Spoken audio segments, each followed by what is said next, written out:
asking my higher self, what should I bring today? And then so much came. I think you are a very powerful group because so much came and came things that never came before. So I was like, okay, we don't have that much time. That's why I have my iPad here so I don't forget anything that came. So I have some bullet points here because I think we have a lot to talk. Yeah, we were talking this week about it today, and we have so much to cover. She wants to cover a lot because it's a very important topic. That's why we put our notes. But we are going to try to make our best and give you guys the information in 1 hour. So, should we start? Yeah. Okay. So, good afternoon, ladies, and welcome to Circulo. I'm so excited about today's conversation because we are going to be talking about anxiety. And I know, these days, so many of us are living with it. So that's why I believe it's so important for all of us to learn and to understand a little bit more what anxiety is, because this way we can better help ourselves, but also support the ones we love. So, our guest today is someone, this I'm going to read your part, okay? Our guest today is someone who has dedicated her life to understanding the mind and helping people feel better.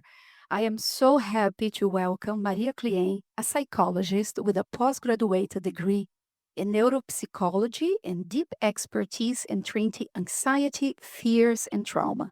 For years, she has been helping people understand and heal emotional pain. She's also the author of the Self Mastery Guide, and today she's here to share her knowledge with us. Maria, thank you so much for being here. I'm Thank you. very happy about this. Thank you. I'm always so happy in Amsterdam. And today, for sure, I'm even happier because you are here, because we are here together, connected. And my mission today is to transform anxiety um, from a curse, from a mystery, to a teacher, to a great opportunity for change. So I'm very happy. Thank you.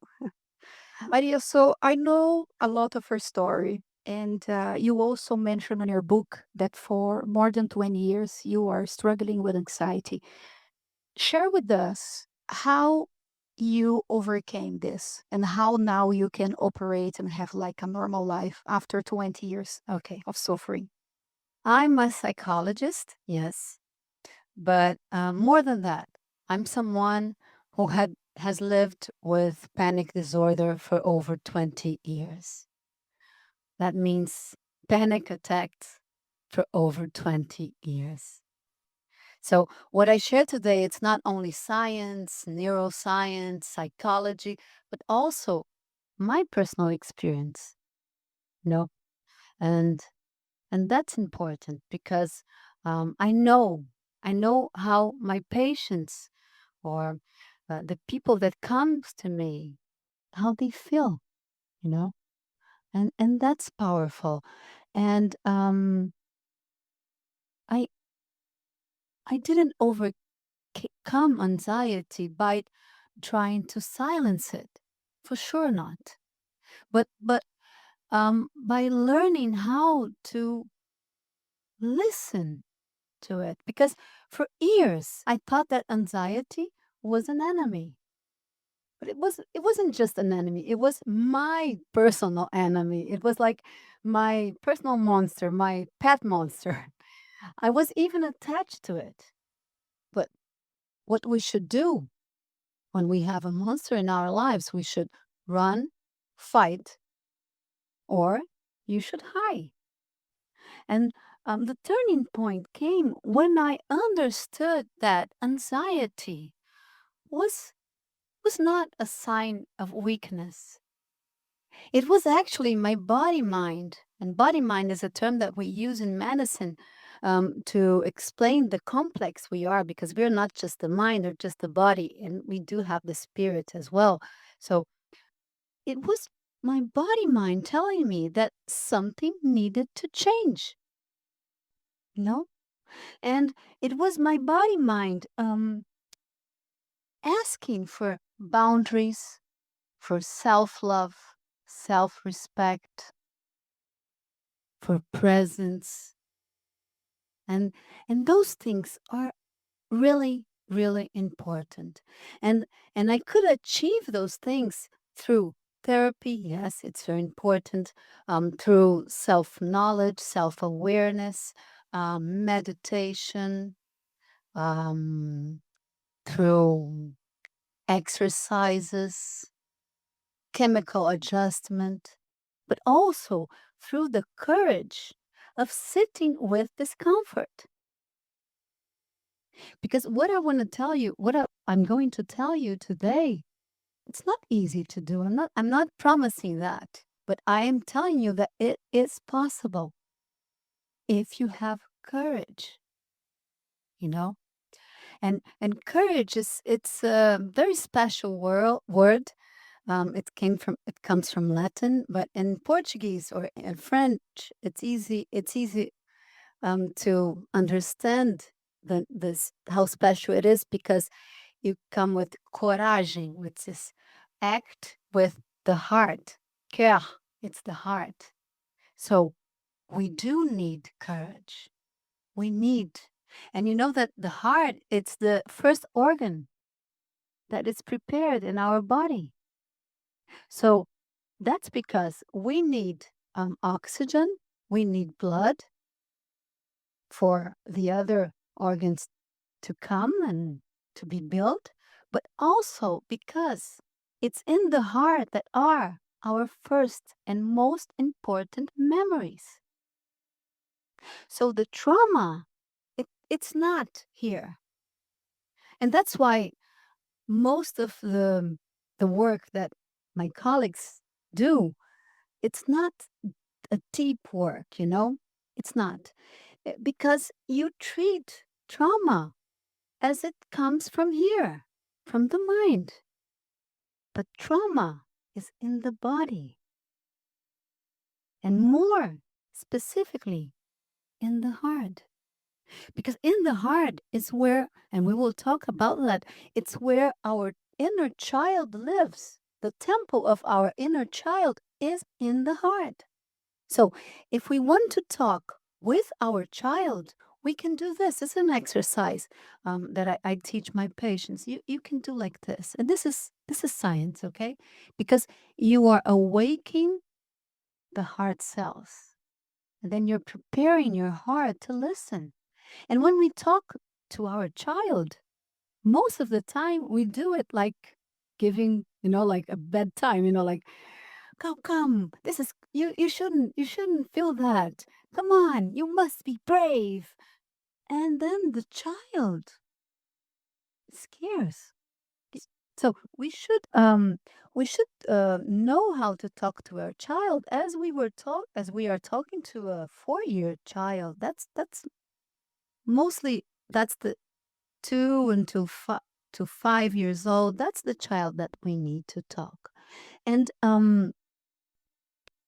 what what is important here, and that's what I started talking about courage, and then I lost myself. That's why I have to have my iPad. But um, what is important here is that when we start seeing emotions as messengers, we stop fighting them.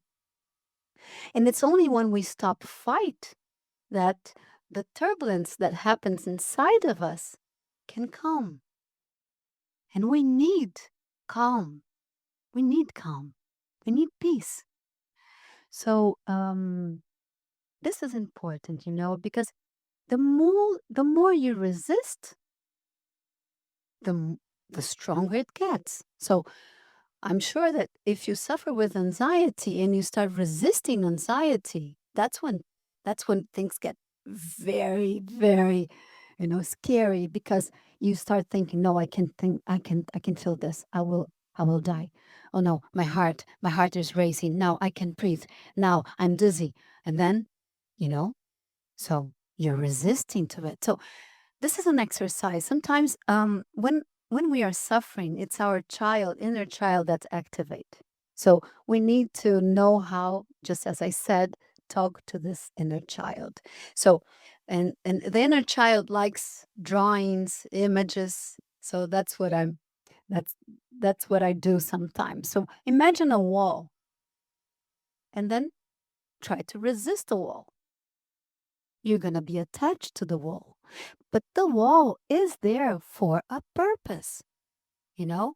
It's to protect you from cold, warm, other people, wind, sun, noise.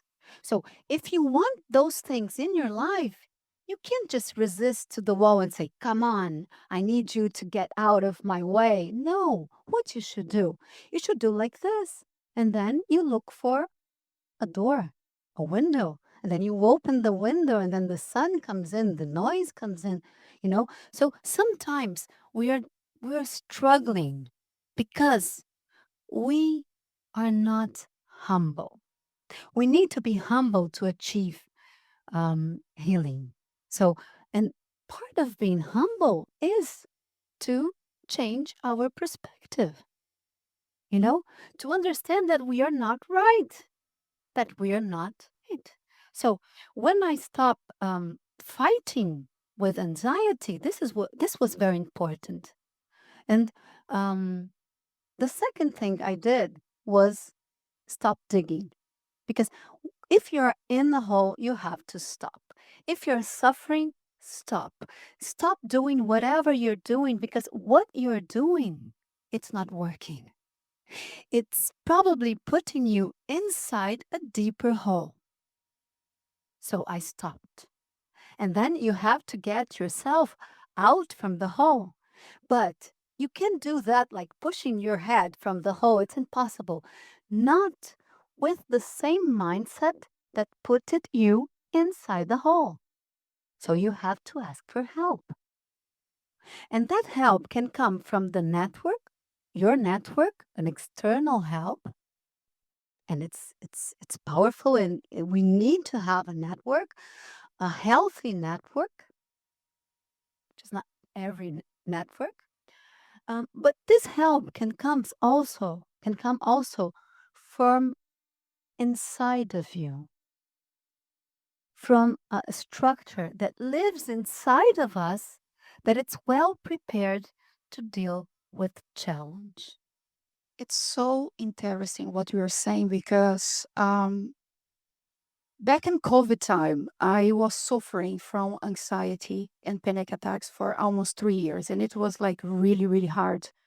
Um, and it was so interesting when you say that this actually is not in the mind, but is in our heart, because I do remember on moments when I was having a lot of stress, when you feel the panic is coming. Yeah. And it was just an intuition of mine. I used to massage this area. And I remember as I start doing it, I was feeling bad. And even today, sometimes when I go to bed and I feel a bit anxious, I do this exercise, but I didn't know. It was just like intuitive thing. Actually, it is science. Yeah, so it's very interesting now that you're saying something was like, wow, I have been doing this before.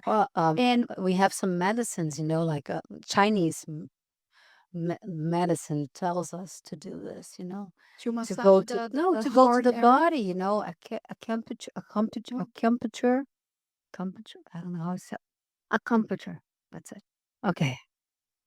So this is what you do is like you unblock This is very some interesting. energy centers that are blocked and are blocked because we traumatize it. Maria, I want to ask you something, but before my question, I want to share a little story. Um, so when I had my first panic attack, I was alone in the car. I was driving from Amsterdam to The Hague, and I felt very unwell. And I said, something is wrong with me, what it is. So I stopped the car on the side, and well, I was having like a panic attack. It was the first time, and it was really bad, like in a way that I called the ambulance, and the ambulance was there. So it was the most terrified moment in my whole life. And the thing is, until that moment, okay, I heard about people saying panic attacks, but I didn't know what it was. For me, panic attacks was just like, oh, someone is afraid to leave the house. because I never had anyone who really explained to me what happened in your body when you had that. And the thing is, the problem with panic attacks is the symptoms, it's very similar to a heart attack. Like, you feel your heart beating, and then sometimes you feel pain and you feel like your arms start sleeping. And my next question for you is, let's be real. Can someone really die from a panic attack? And before you answer, let me just say why I'm asking you that. Because although, I have several panic attacks, I had three, which was so intense. Then I was taken in the ambulance. And the third one, they even inject me medication because even the paramedics, they thought I was really having a panic attack because it was very similar. So this three times was terrified. But every time, okay, I'm not saying again, this is never going to happen again, but when this happened to me in the past, my first thought is, Malu, you are getting so anxious. You are so afraid of this. Then I think the level of your scarcity is going to make you die. So, can panic attack kill us or not? Okay. Or this is a myth? It's nice that you brought this because I think this is the biggest fear of all. Oh, like, what if my heart stops? What if this is the end? And I feel you, Malu, because as I told you all, I had suffered with panics, with panic attacks, and with panic that what we call dysfunctional anxiety for over 20 years. So I know, I know this fear intimately. And the answer for your question is no one dies from a panic attack. That's impossible. Okay, but why this is impossible? Because it's a survival mechanism. It's not a death sentence. So when your mind perceives a threat, it activates the sympathetic nervous system.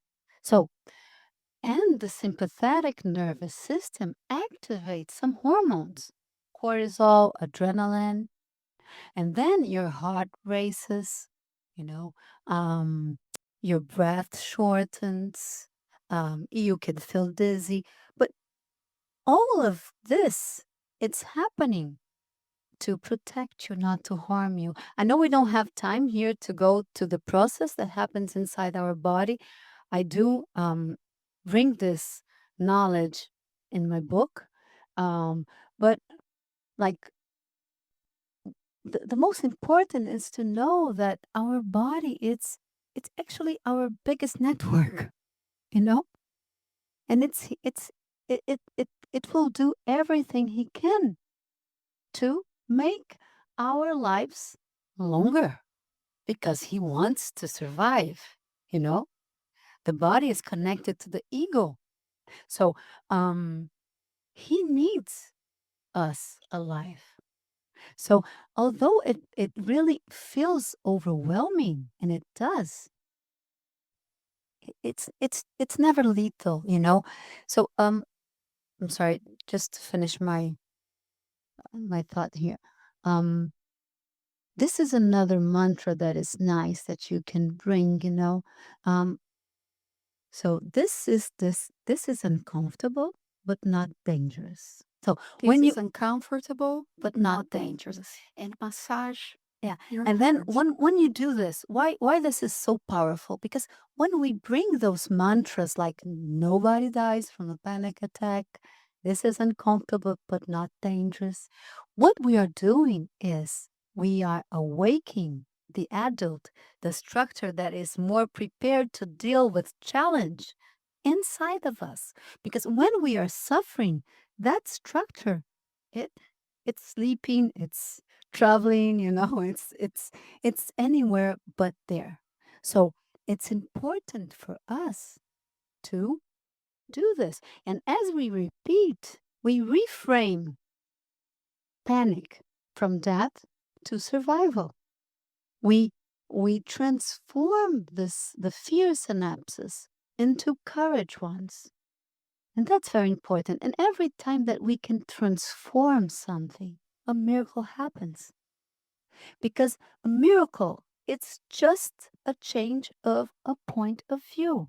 So a miracle happened in my life when I start seeing anxiety as a messenger, you know? It was a miracle. A miracle can happen in our lives every day. A miracle can happen today. If you when we end here, now you just go to your houses and you start thinking, said, "Oh, okay, I thought it was that, but maybe, maybe Maria was right. Let's try to do this." This is very powerful. And Maria, explain something for us why the most part of the time when we have panic attacks, why after that our body start develop phobias. And there's so many kinds of phobias. Some people they are start being afraid of flying. In my case, for example, I could not go to cinemas or I could not go to restaurants anymore because I would feel like I could not breathe.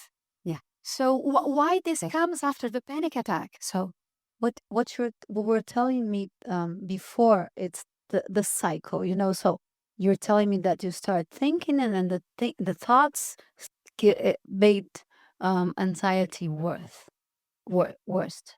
So um so this is the cycle of fear feeding fear. And panic is the fear of fearing. And it's terrible because when we start fearing things, you start fearing live, And to live. takes the other side, And then you have so getting bigger and for bigger. sure. And then you have so many hands, no, I can't have coffee. I can't get inside the airplane. I can't do this ways path that he's telling me to do because there is a tunnel, or I can't go to your house because you live in the 10th floor and I don't deal very well with elevators. We're not taking elevators before, right? No, I wasn't. I wasn't. All right. I wasn't. Not I remember elevators. I wasn't driving. I wasn't, for sure. I wasn't getting inside the airplane, for sure. So there were so many can'ts in my life, and this is important because then you say me, okay, you said to me, okay, maybe I'm having some phobias. It's possible. Actually, we do treat anxiety as a PTSD sometimes, because you have your first panic attack, and then it feels so terrifying that you will do and everything you can to avoid that feeling, and and you may even avoid life. And that's crazy, Malu, because this is the biggest opportunity of all. This is the greatest opportunity. This is the one. It's not, there's not no other, not as Malu, as Maria, as Lu, as there isn't, there isn't. So this is the greatest opportunity to embody our best version. And our best version is not untouched by fear. Our best version is not perfect. No, because our best version is human, you know? And but although it's not untouched by fear, it's moved forward by courage. So at the end of the day, this is something important, You ask yourself, who won today? Courage or fear? So I stopped living because I fear, or I lived although I fear. And coming to phobias, because I didn't answer your question. Okay, the phobia, they're rarely about the object itself. The phobia is not about airplanes, heights, tunnels, elevators. No, it's not. They're not. The phobia, and pay attention because this is important. The phobia is about the fear of death projected into something manageable. into something you can avoid. So think aerophobia, okay? Aerophobia, it's getting worse and worse and worse. So what happens in aerophobia? You get all your fear of death and you project it onto the airplane. So you do a symbolic link. Death equals airplane. So we start believing that if I never fly, if I never board a plane, an airplane in my life, I will never die. Thus, I am eternal. Eternal. So obviously, this is irrational, but it's the clumsy attempt, the psychist clumsy attempt to control mortality, you know? And the thing about phobias is that it shrinks our life, because then we start fearing Let me loss. stop you just for a moment because see if I'm right. So what you were saying is that okay, a certain level of fear we all have. But the thing is, when we come from the episodes of panic attack, the level of fear in our body is already higher than the normal. And because that creates more and more fear, that's when the phobias start appearing. So Yes, basically, this is what you're saying. because you That traumatize. trauma that is in our body at the moment. For sure. That's it. And the thing is that, just as I said,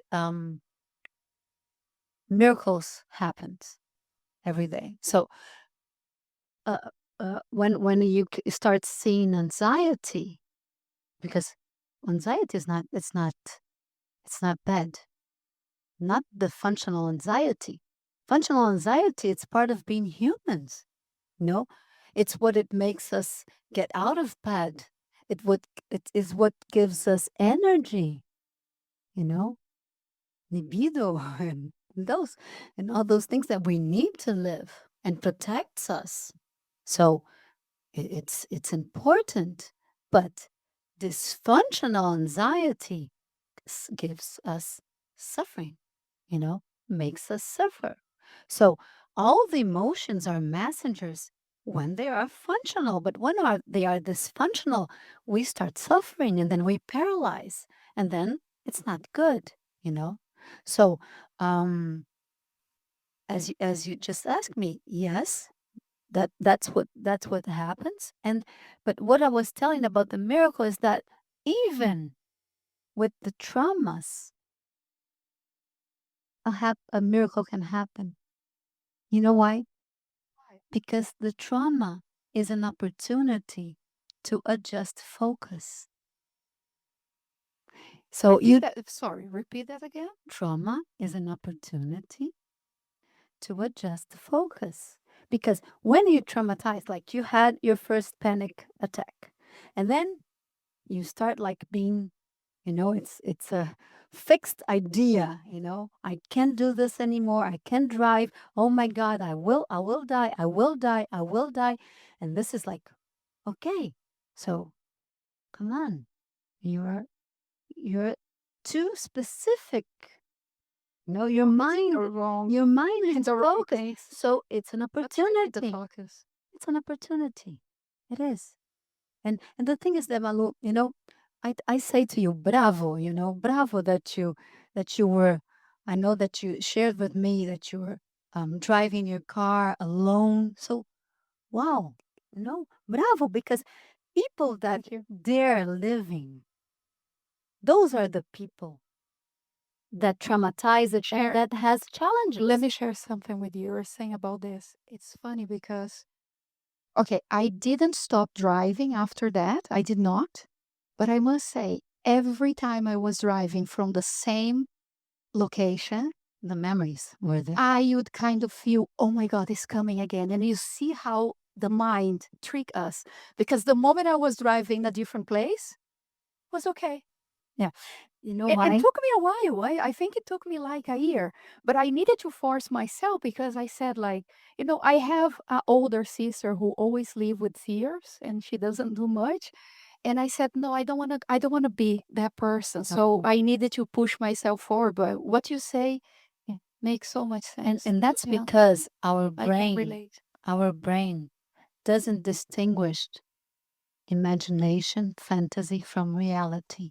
So that's why it's so important to know who we invite for to our temple, because if you start seeing scary movies, you will be scared. Because the brain doesn't distinguish. So if you fear losing a job or losing a loved one or crashing in a plane, your body will react as if it's happening right here, right now. That's why the mantra is so important, because brings you to the present. So right here, right now, I am safe. There are some exercises to wake up the adult. Um, I share 20, but there are others. But I thought that those 20 were the most I love them. powerful one. Yeah, but so this is it.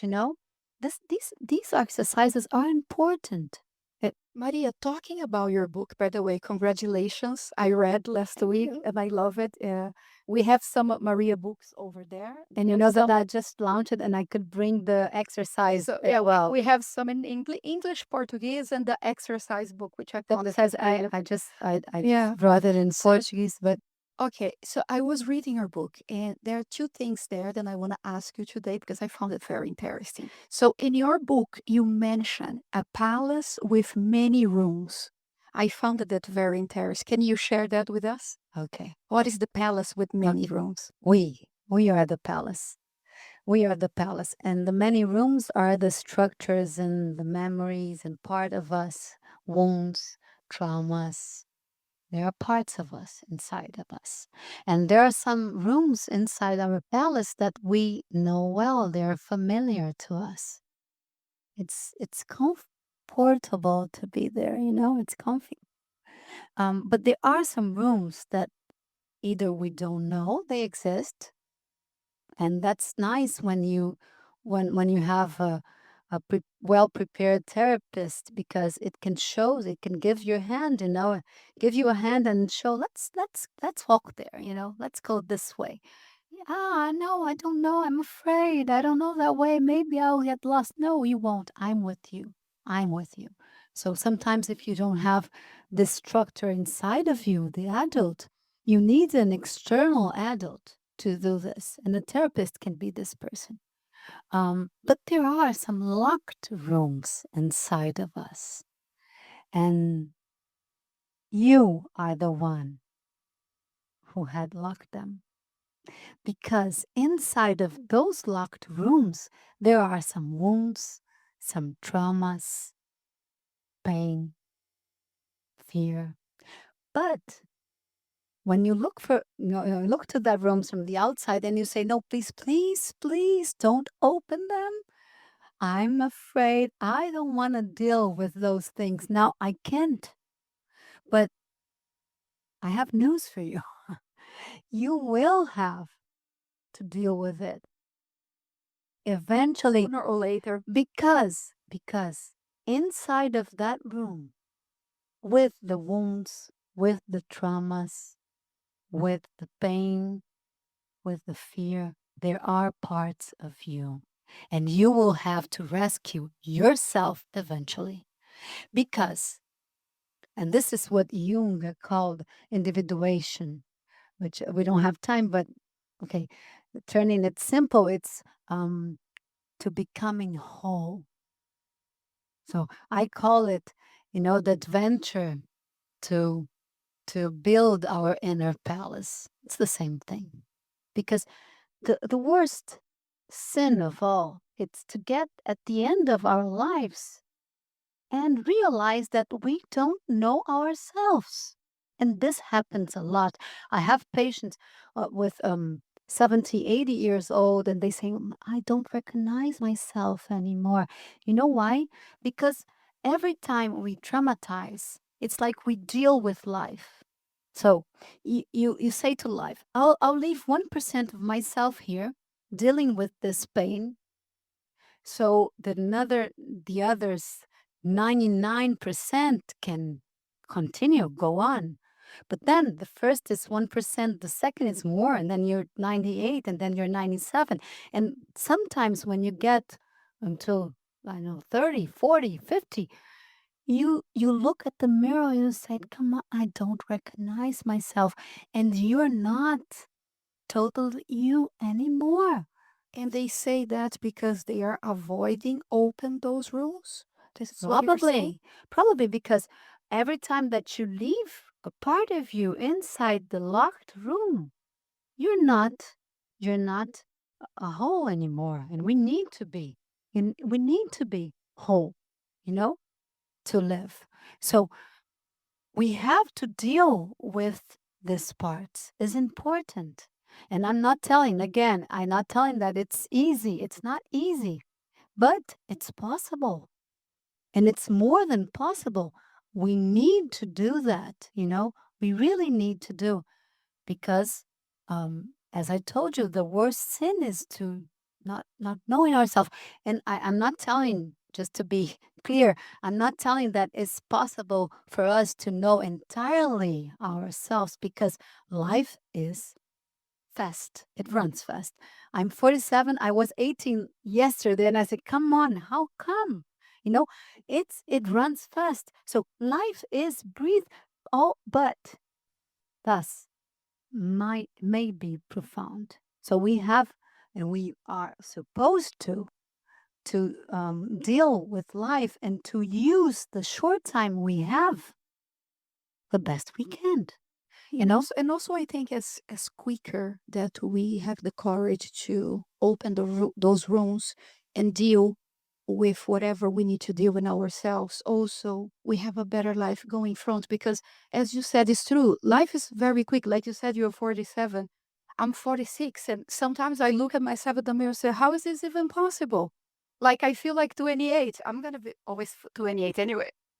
But you know what I mean? I realized that also, like, I did a really, really deep uh, work in myself from 3 years ago. When I started having all these panic attacks and things, I realized, I said, Malu, you so need it to. was an opportunity. Yeah, I was like, I need to open, as you said. I didn't have this concept about the rooms, but I knew I need to open some rooms and fix myself and deal with my traumas and everything.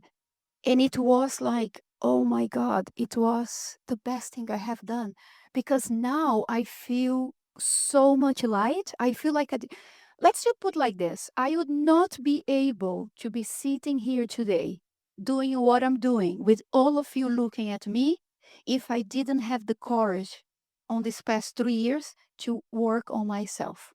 And then it's so important that all of us, we understand that because, as you said, it's true. It's really scary to go to certain places, right? But as sooner as we go, better the life we're gonna have with ourselves, our careers, our friends, our love life, and like Right? And when you say work, yeah. work on yourself, it's just that what I just told you. It's about knowing our inner palace. That's why self-knowledge is not optional, because you have to know yourself.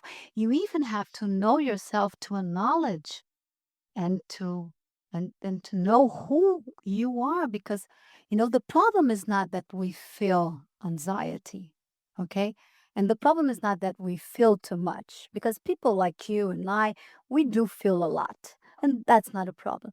The problem is when we fuse with the emotion and we start thinking that we are the emotion. And this is very common, you know, people say, I am anxious, and I say, okay, stop. Okay, let's do it again. I'm feeling anxious. I'm feeling anxious, you know? The words, they have power. Yeah, We need to know how to use. sure. The words, the words, they do like a very important job, you know? After reading our book, it helped me so much because today when I was driving here, I woke up and I was very calm. I was like, Malu, you got this. You're prepared. You got this. But then driving, suddenly the anxiety started hitting. Okay. And then I remember Maria talking to me last night, and also remember your book. And then I was like, I imagined like the old me telling to my child, like, Okay. listen, now you just relax. You just put the music that you like the most and have fun in the car and let me take control of this because I'm more experienced. So this is what so talking about this, tell the ladies about the voices. Because Okay. the voices This is is what I see like car. felt about the voices. So about the voice. I was a psychologist. She's crazy and she's talking about voices. Talk about the But the voice. thing is that all our ages, they live and they are alive inside of us. All our ages, all of them. So, and the voices, they are the structures. Please come in. Tell her to come in. Come, come. By the way, after this question that I just made to Maria, we are going to open a space for all of us, all of you, Okay. to ask her question. Okay? Welcome. So after that, we Okay. give the ladies the time to. For sure. I Okay. was telling some of you girls that I was so happy that this is a small group because I often speak to more than 1,000 women, and then we don't have the time to be together and to exchange and to be an instrument in our lives. So and to connect from a higher place. Um, but about the voices actually they are structures that lives inside of us. So we have many structures. We don't have that much time, so I'll bring three main structures. We have the child, which is the inner child, and our inner child is playful. It's curious. Is full of wonder. So it's the inner child that when we put some music and then we start dancing, when I'm microdosing and then I am at the gym and then I start putting some music and I start dancing, and then I'm like, oh my God. And then my I have two girls. One is 18, almost 19, and the other one is 11, almost 12. And they say, Mommy, please, please, you're too crazy. And I said, yes, I am. And it's okay to be crazy sometimes. And this comes from our child. And it's important to maintain our child alive. Okay? So this is one of the structures. And actually Buddhism teaches us this that if we maintain the child posture, that what we start seeing everything as the first time with curiosity. And it is our first time. It's my first time as Maria, so it's okay if I make mistakes. And it's okay if I'm not perfect. It's okay if I feel scary or anxious or sad, even sad. It's okay. So this is the child. And then we have another structure. It's our adult. The adult is the prepared structure in us. It's the one who can set boundaries, can say this is enough, can protect our inner child, you know? And it's very important to keep the adult awake. And then we have the saboteur. The saboteur is a defense voice. So the saboteur's job is to keep us safe. So it's okay. It's doing its job. But often safe means stuck. So this structure, it's always trying to keep us inside the shell. So this is a metaphor for your inner child. Um, Imagine living inside the shell. It's comfortable, safe, it's warm. It's nice, huh? It's like inside our mommy's belly. It's nice. But it's also limited because the growth inside the shell is limited. You won't be able to expand too much because you have the shell walls. See? So that's why, that's why. And this is we talked about this some time ago. This why we Sometimes we think that the voice that is talking inside of us comes from an intuition voice. You know, please don't do this.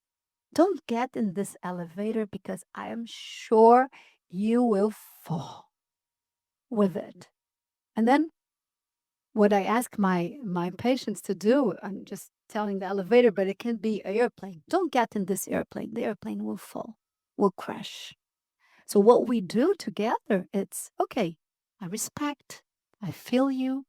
I have to embrace your inner child that is afraid, scared, terrified. So okay, okay. If today is too much, just don't go. But let's see, on those apps, the all your plane, the way that the tracking, track your plane with me and you will see that the plane will arrive. So that voice that we mistaken with intuition, it's from the saboteur, because the saboteur is a egoic structure. And the ego, which, don't get me wrong, the ego is very important, okay? If we don't have the ego, we will for sure be mad in this world. We need the ego. We need the ego. We really do. But the ego can't run our lives. It can't. Because the ego fears death. Because the ego knows that he will cease when your body dies. And he will, because the ego is connected to the body, and we are not eternal in the body. So, what the ego says to us, to you, is to us, is please, please, please keep safe. Keep safe. I don't want to die.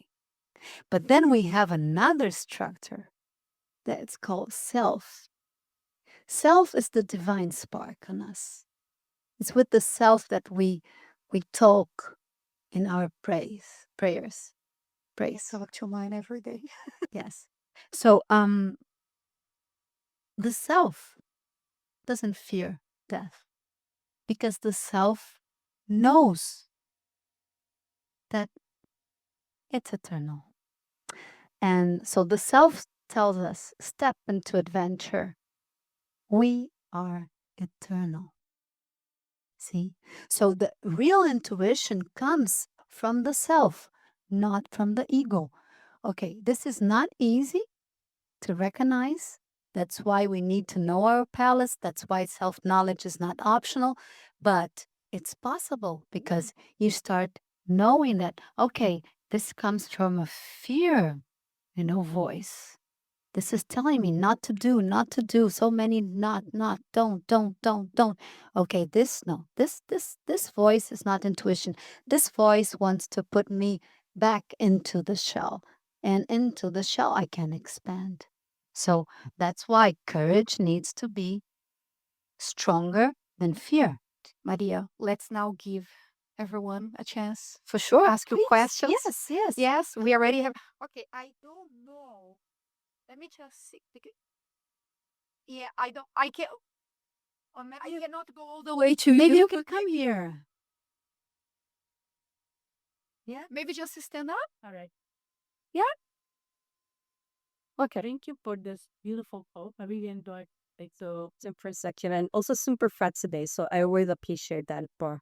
I had a curiosity about the last thing you were kissing about. And you said it's difficult, right, to recognize both your intuition, like true voice of intuition versus the voice that is there to, like, um, yeah, reminding of your gear, basically. Do you have any tricks to be able to, how you I think there are some tricks to awake your adult, and the self, it's connected also to the structure inside of us. So but I think that the most important is to know yourself. So when that's why I'm always praying, like I'm meditating and praying. Now I like to go to those special temples, to even a church, to meditate, because when we are, and then you have to have courage to be alone with yourself. So when you have this courage to be alone with yourself, and then you go inside of you, inside your inner palace, your temple, and then you start knowing yourself. So um, when uh, when the voice, when the message is coming from the self, it it's peaceful. Even if you have to avoid something, it's peaceful, you know, because it's not a ego structure, because it doesn't fear death. It's just telling you that you can do this um, in a better way, you know. What the self always tells us most of the time is like, okay, you will get there. You can go this way or that way, but if you listen to me, I will I will show you the faster. Yes, you know. So um so I think that's the most important thing to acknowledge, is that when it comes from the ego, it it stresses us, it gives us even panic attacks, it's like, because then we're too fixed in the body, and, and the self, actually self, we use inner self in some spirituality, but self is the name that Jung give to this structure that lives inside of us, and that's no, it's well prepared, and it's well prepared because it knows it's eternal, so it makes life an adventure, and when we can, like, when I tell you to keep the child alive, it's because in therapy, when we can laugh from us, even laugh from our fears, our no rage or whatever, this is healing, because we take life so serious, and it's an adventure, and it's supposed to be an adventure, and I think that's the most, and like thinking that the self comes with peace. It's not easy. It's not like, oh, I will enjoy, because no, not everything that's good feels good, It's not not every healthy food. It's yummy, it's not. So I'm not telling you that the ego, that the self does like this, It doesn't. It's strong. And it will show you, if you have the courage, it will show your shadows. But your shadows are parts of you that needs to be seen, because once we illuminate them, then they become light, because we are not just light. If we were just light, we were enlightened, we weren't here in this body, in this world, and it's okay. And that's something very nice to bring, because we have the Satan part inside of us, and this part, it's a part that wants to be God, you know because Satan wanted to be a creator, like Jesus, but it's not. No, so. Actually, I'm sorry. Satan wants to be God like Jesus, but he is the creator as us, you know. So it's there are parts of us that wanted to be God, that wanted to be perfect, that wants to be eternal. So sometimes we struggle with these parts as well, Sometimes this the Satan structure tells us, no, you're better than God. We only have 10 minutes. Oh, Sorry to interrupt. So okay, sorry. we need to be a bit short, otherwise Anyone else would like to have a question for Maria? Please, girls, huh? Anybody else? No. Okay. So around holiday or what you said, I think it's very easy when you're sitting here, when you're not feeling the anxiety, you're not in panic attack. But to you, it's always easy when you finish watching it, we know watching it, or when you are in the moment, Okay. all need to do. Yes. It never goes as planned. So how, and maybe this is the $1 million question, but how is there a way for you to prepare for that moment where you are really anxious and you don't know what to do and you know what you need to do, but you don't do it? Yes, there is a way. Um, it's like, when we have our child in Disneyland and then we have to, like, we get a pen and then we put our phone numbers, in the arm of the child because if the child gets lost, we have to do this with us. So those mantras, you don't have to bring them when you are suffering. No, you have to memorize them when you are sane, you know so that's why it's important to study and to really acknowledge what you're reading, and you can even practice. So one of the tips that I give in my book is, and this is, we often do it very wrong, because when we are feeling a panic attack, like we are very anxious or we are in a dysfunctional anxiety really, really strong. And then people say, okay, you need to calm down. So, okay, I need to calm down. I need to calm down. Okay, let's meditate. Oh, it's not possible. You know, it's a pathway from there to here. So, what I teach is you go to a place, maybe if you are at work or in a restaurant, you can go to a bathroom, you close the door, and you start jumping. Jumping, ladies. Not like jumping as the as This the was Olympic, weird. I read on your book that was like, as really? the I need Olympics. to No, try this next but like time. small jumps, small jumps, small jumps.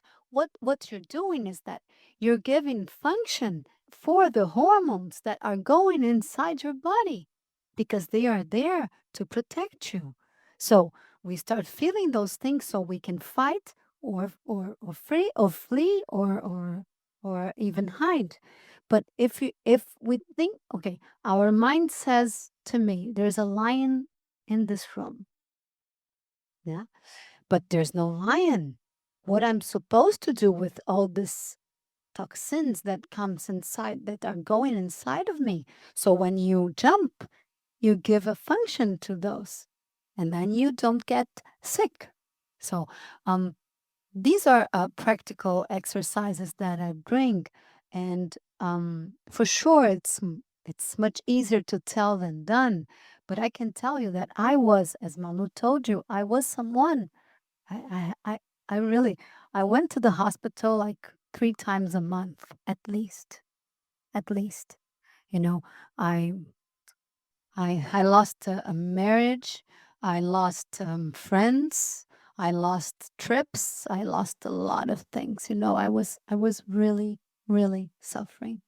And from that to where I am now today, wow, lots of inner job, you know, open my locked rooms, and it wasn't easy. So I had to sit with discomfort, as I told you. Um, but when you have those mantras, what you need to do when you're suffering, maybe the first mantra is like, nobody dies from panic attack. So, and this will go because, as I told you, you activate the sympathetic nervous system, but also in 10 minutes, mostly, this is science, the, the parasympathetic nervous system will come to calm down. So, even if you don't use any medication, you will calm down in 10 minutes. That's for sure. And then you can start feeling it again. But there are cycles of 10 minutes, sometimes less than 10 minutes. But it will happen. So when we have this conversation from a healthy place and you have your adult life, you can ask him, as I told you inside the hole, come rescue me. So come rescue me, you know, and then you'll see that you're there is a storm, but it's a storm of imagination, you know. It's in your Maria, in do your life. you allow me to just share something? Yes. I think complement what she asked you. For example, I don't have panic attacks anymore, but I cannot have caffeine or any stimulants. But so what happened is sometimes I have severe headaches like migraines and I need to take like 2 pills, to cut that. And those pills for migraines, they are high in caffeine. So I reduce the pain, but then I have the feeling that another panic attack is coming. It's not really coming, but I think because it stimulates my body and I feel. So what is happening for me is this because I had already for 3 years, right? So I know how it feels. So I know I take that pill. I said, okay, in 40 minutes, this is going to work. And the kind of, let's say, the panic is going to come. So what I do is when I feel like the panic's coming, I never jump. I will start jumping to see if it works. But what I normally do is, Or running or yeah, what I walking. normally do is okay, whatever I am, I acknowledge the feeling. And then I say to myself, Malu, you felt this before many times. You know how it goes, and it's okay. It's very uncomfortable, and you're going to be scared, but nothing is going to happen because so many times this happened before. It's just one more time. Then I try to, for example, in my case, if I am at home, normally I am at home now when I take the pill. So I open the windows. If I have the AC, I put the AC. I take some ice and I put some ice on myself. Or sometimes I go and I have a cold shower because it helps. But for me, at least, I keep saying to myself, I think this is the adult voice, right? I keep repeating, Malu, it's fine. It's very uncomfortable. I hate going there, but it's fine. You had before, it will pass. It's uncomfortable, And but then, not dangerous. yeah, it's Yeah. uncomfortable, but not that. And then, as you said, it takes half an hour. And there's another, Yes. I need to tell you this. I'm going to be very quick, but and I know this time when it happens for me, the first time I was in a supermarket, and then I start having the thoughts, and then I said, okay, I will panic. We know when it's coming, and we do know we know it very well. So this day, I dare panic, and I said, oh, I should. People were, like coming and going and passing, and this lady is crazy. But okay, I start telling, okay, come on, come, please. I don't have my whole day for you. I did this. I really did this. And this, you know what happened? When we do this, and I can assure you because I do this with lots of patients. When you do this and you say, okay, come on, okay, you stop the cycle of fear, feeding fear, and then when it comes, it's the reality. It's not as bad as the fantasy. It's just like, when you have that image and you see the lion, and then when you see the object, it's just a cat. You must have seen this image, and we have this kids do that a lot with the hands, and this is pedagogical because the when we have the image projected, wow, this is big. But then when the kid looks like for the object, it's just his hand. So that's it. Fantasy is always bigger than reality, and it's always scarier than reality. Maria, we need to finish now because it's 3:15 and Oh they are my going to God. bring in our snacks. So I think everybody is well. Or any more questions? Yeah, and please, Or we're good? I have an Okay. Instagram, and people can please, yeah, I can share my WhatsApp as well. So Sheila has one question for us. How many? I have four. Hands your. Wow. Oh. One, two, three, four. Not you. Carla?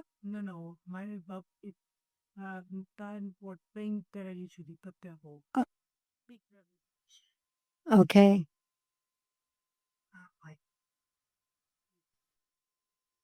Yeah. Okay.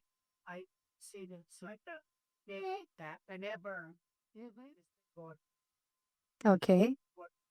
But it causes suffering. So this is important because we tell that there's one anxiety, like there's one anxiety, the entity anxiety, but there are many anxieties, and we can divide this in two groups. Functional anxiety, as I told you, that it's very important, protects us and gives us, energy. And then we have the dysfunctional anxiety, and that gives us suffer.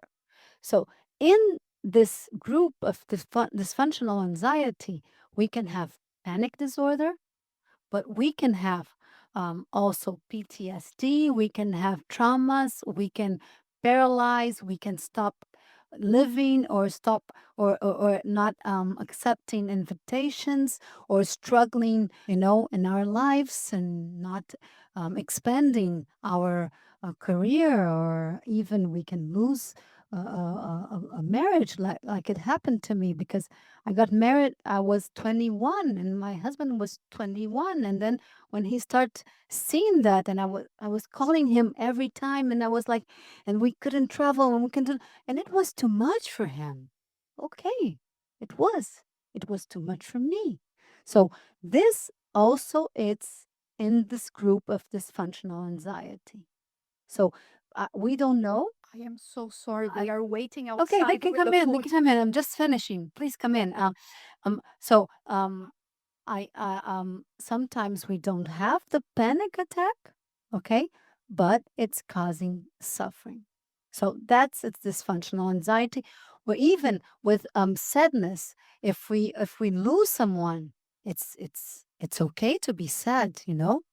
It's okay.